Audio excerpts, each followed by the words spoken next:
Recent గా court కూడా ఇచ్చింది, వన్స్ మతం మారితే కులం అనేది ఉండదు.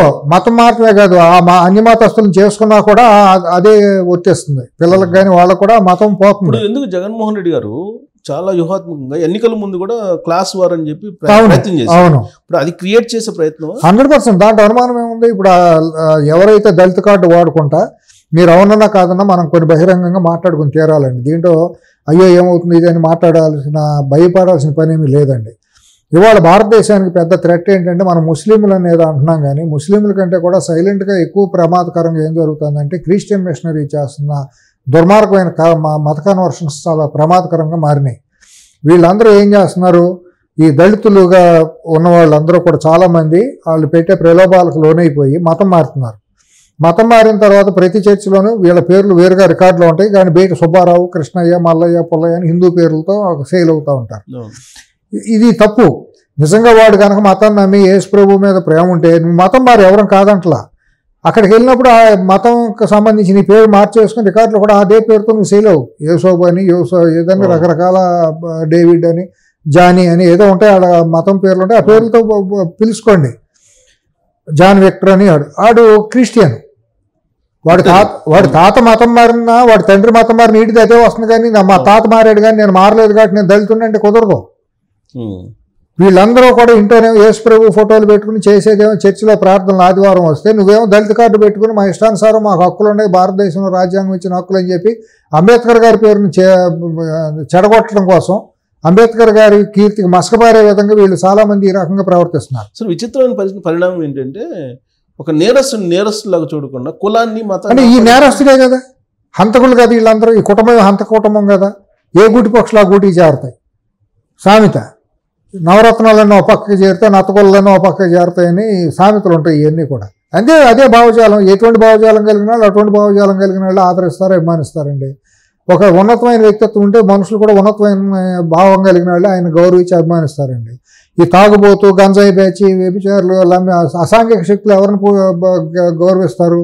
అటువంటి లక్షణాలు బలంగా ఉన్నాడు ప్రేమిస్తారు. అందుకని ఇటువంటి వైఎస్ కుటుంబం ఏమంటే తిరిగేది జనం అందరూ కూడా వాళ్ళ పార్టీ ప్రస్థానం అటువంటి ప్రస్థానం. ఇప్పుడంటే రౌడీ షీటర్లను ఎంకరేజ్ చేయటం చేసినట్టే, అసాంఘిక శక్తులను ఎంటర్టైన్ చేసినట్టు. ఇది ఇట్లాగే కొనసాగించాలని నేను కోరుకుంటా. ఇది మీరు తప్పు అనుకుంటున్నారు, తప్పు కాదు. ఇది ఇట్లాగే చేయాలి. 5 ఏళ్ల పాటు ఇదే రకంగా వెళ్ళాలి. ఇదే రౌడీలను ప్రోత్సహిస్తే ఇదే రౌడీలని చేసుకుంటే వెళ్ళాలన్నమాట. అప్పుడు కానీ ప్రజలకు సిగ్గురాదు. ఇంకొక వైపు చంద్రబాబు నాయుడు గారు కూడా మొన్న కోర్టులు ఉన్నారు, మన దాంట్లో జాగ్రత్త వైసీపీ వాళ్ళు వచ్చి చంపేస్తున్నారు తెలుగుదేశం పార్టీ వాళ్ళు. అవును కదండి, అది ఎవరు తప్పు? స్థానిక నాయకులు తప్పు, ఎమ్మెల్యేలు తప్పు, మండల నాయకులు తప్పు, అధిష్టానం కూడా తప్పే. దాని మీద ఫిల్టర్ చేసుకోవాలి. ఒక మనిషి పార్టీలోకి వస్తుందంటే అతనికి చరిత్ర ఏంటి, అతని మూలాన్ని తెలుగుదేశానికి అంత గతంలో ఏమైనా నష్టం జరిగిందా, లాభం జరిగిందా, కొన్ని న్యూట్రల్గా ఉన్నాడా అనేది తెలుసుకోవాలి. అప్పుడు ఆ type of operation already start చేసిన ఎప్పుడేనండి ఎలక్షన్కి అయిపోగానే రిజల్ట్స్ వచ్చే ముందు కూడా వారం రోజుల ముందు కూడా మేమే గెలుస్తాం, మంగళగిరిలో లోకేష్ ఓడిపోతున్నాడు, కుప్పంలో చంద్రబాబు గారు ఓడిపోతున్నారని వాళ్ళు పందాలు కాసుకున్నారండి. అంత బ్లైండ్ ఫెయిత్తో ఉన్నారు వాళ్ళు. ఓడిపోగానే చాలామంది అప్పుడు దాకా తోకలూపి ఇసుక mafia, land mafia, sand mafia చేసిన వాళ్ళందరూ కూడా వెంటనే కలర్స్ మార్చి ఇటు చేరిపోయారు. చేరిపోయినప్పుడు చాలామంది ఎమ్మెల్యేలు ఏంటంటే వాళ్ళకి ప్రలోభాలకు లోనయ్యారో, వాళ్ళతో కుమ్మక్కయ్యారో, లేకపోతే వాళ్ళు దోసుకున్న దాంట్లో ఓటా అడిగి మాకు సగం ఇస్తే మేము యాక్సెప్ట్ చేస్తామని ఏదో జరిగింది. మొత్తానికి చాలామంది ఎమ్మెల్యేలు ఇటువంటి అసాంఘిక శక్తుల్ని పార్టీ కండువాలు కప్పి తీసుకున్నమాట వాస్తవం. జిల్లాల వారీగా కూడా ప్రతి చోట ఈ చిట్టా ఉంది. మనం మీకు ప్రకాశం జిల్లాలో జరిగిన మొన్న హత్య, హత్య తీసుకున్నా, పల్నాడులో జంట హత్యలో, అనంతపురంలో మీరు తీసుకున్నా, మీరు అనంతపురం నుంచి మీరు శ్రీకాకుళం నుంచి అనంతపురం వరకు తీసుకోండి. ప్రతి జిల్లాలోనూ ఇటువంటి వాళ్ళు పార్టీలో చేరిపోయారు. చేరిపోవటం అది అధిష్టానం కూడా మరి గత 1 yearగా చాలా తప్పులు చేసింది. అంటే ఈ రౌడీ షీటర్లు అందరినీ ఆయనే పంపిస్తున్నాడా? ఒక రౌడీ షీటర్లు కాదండి, వాళ్ళ స్కిన్ సేవ్ చేసుకుంటానికి వాళ్ళకు కూడా ఏంటంటే గెట్టకు వైసీపీ రాదు, మనం ఎందుకు అయింది అది అయిపోయింది దేహి అని అక్కడికి వెళ్ళి కాళ్ళ మీద పడితే భవిష్యత్తు అన్న కనీసం కేసులు లేకుండా ఏదో ఒక షెల్టర్ దొరుకుతుంది అనేది ఒకటి. రేపొద్దున మళ్ళీ అటువంటి శక్తులు ఏమవుతాయి అంటే రేపొద్దున ఒకవేళ పార్టీ బలహీన పడిపోయే పరిస్థితి వస్తే అటు దూకటానికన్నా ప్రయత్నం చేస్తారు, లేదు అవతలాడు డబ్బులు ఇస్తే మన అంతర్గతంగా కుమ్ములాట్లు పెట్టి ఇక్కడ ఒక క్రమశిక్షణ ఉల్లంఘన చేపించి పార్టీని అలర చేసే ప్రయత్నాలు కూడా జరుగుతాయి. సో 2029 రెడీ అవుతున్నారు వాళ్ళు అవుతారు. ఇప్పుడు ఎందుకంటే మనం కూడానండి వాళ్ళు ఆ బ్యాచ్ లేకపోతే మనకు వచ్చిన ఓట్లన్నీ కూడా లేకపోతేనే వచ్చినాయి. మొన్న వచ్చిన మెజారిటీ అత్యంతమైన మెజారిటీ ఈ అదవులు ఎవరు లేనప్పుడే కదా ప్రజలు మన ఆశీర్వదించింది. ఈ అదవులు వాళ్ళ పార్టీలోకి వచ్చి పార్టీ బలపడినట్ట బలహీనపడినట్ట ఎందుకు తీసుకోవాలి మనం అసలు అన్నట్టు వదిలిపెడితే వచ్చే నష్టం ఏంటి మనకి? ఇవాళ మీరు తీసుకోండి చాలామంది ఎమ్మెల్యేలకి చేసే సిండికేట్లో వాళ్ళే ప్రధాన సూత్రధారులుగా ఉన్నారు. ఇది పార్టీ అధిష్టానం కళ్ళు తెరవాలి. తెలిసినట్టుంది అందుకనే ఆయన ఓపెన్ గా చెప్పారు జాగ్రత్త పడండి పడాలండి. చాలా నష్టం జరుగుతుందండి ఎమ్మెల్యేల దగ్గర తప్పు జరుగుతుంది ఇదంతా కూడా. ఇదే పార్టీ అధిష్టానం గట్టిగా చర్యలు తీసుకోవాలి. అటువంటి వాళ్ళు ఎవరైతే వచ్చారో వాళ్ళని దూరం పెట్టాల్సిందే. ఇవాళ ఈ పరిస్థితిని ఇవాళ ఇంత నిస్సిగ్గుగా మేము ఇట్లా చేస్తాము, మేము అక్కడికి వెళ్ళి దళిత కార్డు తీసుకుని ఈ రకంగా మేము పరామర్శలు చేస్తాము, ఓదార్పులు చేస్తాం అంటాం. అంతకుముందు కూడా ఇటువంటి నికృష్టమైన పనులు చేశారు. వాళ్ళ తండ్రి పేరుతో చనిపోయారని చెప్పి ఓదార్పు యాత్రని పెట్టి డ్రామా చేశాడు. ఆ చనిపోయిన వాళ్ళు ఎవరో కూడా రాజశేఖర రెడ్డి చచ్చిపోయాడని ఎవడో చచ్చిపోలా. చచ్చిపోయిన వాళ్ళు రోజువారీ 3,000 మంది 5,000 మంది ఒక డేటా ఉంటుంది. డైలీ మోర్టాలిటీ ఏదో కారణంగా పోయేది. సహజ మరణాలు అవన్నీ బలపూర్లు ఎవడో చావలా. రాజశేఖర రెడ్డి రాజారెడ్డి కుటుంబం వైఎస్ కుటుంబం సొంత బలపూర్లు ఒకటి చావలా, పులివెందులు ఒకటి చావలా, వైఎస్ అనే పేరుతో ఉన్న కుటుంబంలో ఒకటి చావలా. రాజశేఖర రెడ్డి మీద ప్రేమ లేదా మరి మీకు? సవాల్గా చచ్చిపోవాలి. ఎవడో ఎక్కడ ఇచ్చంపేటలోనూ తడ అక్కడెక్కడ ఎట్లా చచ్చిపోతారండి? మీ కుటుంబంలో ఎవరు చావలేదే? వైఎస్ అనే పేరుతో గ్యాంగ్ ఉంది కదండి, పెద్ద కుటుంబం కదా. మరి ఒకడు గుండెపోటు రాలో, ఒకడు బీపీ పెరగల, ఒకడు ఐసీయూలో చేరిన తార్కణం కూడా మనకు ఎక్కడ దొరకదు. దేశంలో పోయిన వాళ్ళందరిది లిస్ట్ రాయటం, వాళ్ళ పేర్లు రాసుకుని ఓదార్పు అని ఒక వికృతమైన చర్య చేయటం, ఇటువంటి లంపెన్ వాళ్ళందరినీ వేసుకుని ఊరేగింపులు పెట్టి. ఇప్పుడు ఇదే తెనాలిలో గత కొన్ని రోజుల క్రితం ఒక పెళ్లికి అటెండ్ అయ్యారు. పెళ్లికి అటెండ్ అయ్యి అక్కడ కూడా ఇలాంటి ఎపిసోడ్ ని వీళ్ళే ఎవరైతే ఇప్పుడు ఈ రౌడీ బ్యాచ్ ఉంది, ఈ బ్యాచ్ లో అక్కడంతా ఆ రోజు హల్చల్ చేసిందంతా కూడా పెళ్లిలో చేసిన వాళ్ళు వీళ్ళే. విజయవాడలో కూడా అట్లాగే ఏదో చర్చిలో ప్రార్థనకి వెళ్ళినప్పుడు కూడా ఇటువంటి బ్యాచ్లు అక్కడ మొన్న క్రిస్మస్ టైంలో, క్రిస్మస్కు ఇఫ్తార్కో ఐ థింక్ ఏదో కానీ మొత్తానికి వెళ్ళినప్పుడు రీసెంట్గానే ఇటువంటి పోకడలే అక్కడ కూడా చేశారు. ఇదేంటంటే ఒక ఆర్కెస్ట్రేటెడ్గా ఉందండి. ఇవాళ మనం ఏదన్నా అతను జీరో అని మనం అంటానికి లేదు. అతనికంటూ 20% 25% మించదండి. You take it granted. ఇప్పుడు మీరు వెళ్ళిన సందర్భంగా ప్రజా సంఘాలు కొన్ని, తర్వాత ఎంఆర్పిఎస్ సంబంధించిన కొన్ని మాదిగ సంఘాలు, ఇతర సంఘాల వాళ్ళు వ్యతిరేకించారు. ఓటి సుబ్బారావు గారు, మీరు అర్థం చేసుకోవాల్సింది ఏంటంటే, నేను పర్సనల్గా గ్రౌండ్లో నేను 2022 తర్వాత మేము ఒక సర్వే చేయించాం మా ప్రాంతంలో. చల్లపల్లి, అవినగడ్డ, పామరు, రేపల్లె ఈ ప్రాంతంలో అసలు ఉన్నాయని ఒక శాంపుల్ సర్వే చేయించాం. చేపిస్తే గంజాయికి అలవాటు పడిపోయిన వాళ్ళందరూ కూడా ఎక్కువ మంది మధ్యతరగతి, పేద తరగతి వాళ్ళు, బీసీలు, దళితులు ఎక్కువ మంది ఉన్నారు. ఈ కుర్రాళ్ళందరూ కూడా చదువులు మానేసి గంజాయికి అలవాటు పడిపోయి స్కూలు పాఠశాల దగ్గర నుంచి మొదలెడితే కాలేజీ స్థాయి వరకు కూడా మహమ్మారితో సోకి గంజాయి తాగేసి ఇళ్ళకెళ్ళి తల్లిదండ్రులను కొట్టడం, ఇంట్లో ముసలాళ్ళకి వచ్చే వృద్ధాప్య పెన్షన్లు బలవంతంగా లాగేసుకుంటాం, వీళ్ళు గంజాయి కొట్టి బైకుల మీద అట్ట ఇట వెళ్ళి కాళ్ళు చేతులు ఎరగొట్టుకుంటాం, ఇటువంటి బూట్ లెగ్గర్స్గా మారటం, ఇవన్నీ అక్కడ చాలా వికృతంగా తయారైపోయినాయి. దళితులు చాలామంది తల్లిదండ్రులు అందరూ కూడా బాధపడ్డారు. ఏం చెప్పుకోలేనంత మానసిక క్షోభకు గురయ్యారు. ఏ తల్లిదండ్రులని ఎవరైనా కులాల మతాలు పక్కన పెడితే ప్రతి వాళ్ళు కూడా పిల్లలు బాగుండాలని కోరుకుంటారు కదా. నెత్తిన ఇది పెట్టుకుని ఏడిశారండి, మా పిల్లలు ఇట్లా జీవితాలు నాశనం అయిపోతున్నాయి, ఈ ప్రభుత్వం ఎప్పుడు పోతుందా అని చెప్పి. మొన్న ఓట్లు వేసిన వాళ్ళు దళితులు కూడా చాలామంది విరక్తి చెంది తెలుగుదేశం పరిపాలన కోసం, కూటమి కోసం ఓట్లు వేశారు. వాళ్ళందరూ స్పందన ఇవాళ నిన్న తెనాల్లో మనకు కనిపించింది, రియల్ స్పందన. ఎపిసోడ్ అయితే వ్యతిరేకించారు, వీళ్ళే వ్యతిరేకించారు. అవును, క్లియర్ ఏంటి, నీ మూలాన మా కుటుంబాలన్నీ నాశనం అయిపోయి మళ్ళీ సిగ్గు లేకుండా ఎట్టా వచ్చావు, గోబ్యాక్ అని మాట్లాడారు. అవును. ఇంకోటి మీరు ఇంకో చిన్న ఉదాహరణ మీరు ఒకటి చూడండి, అండ్ ఇది అవుట్ ఆఫ్ సబ్జెక్ట్గా మాట్లాడతా.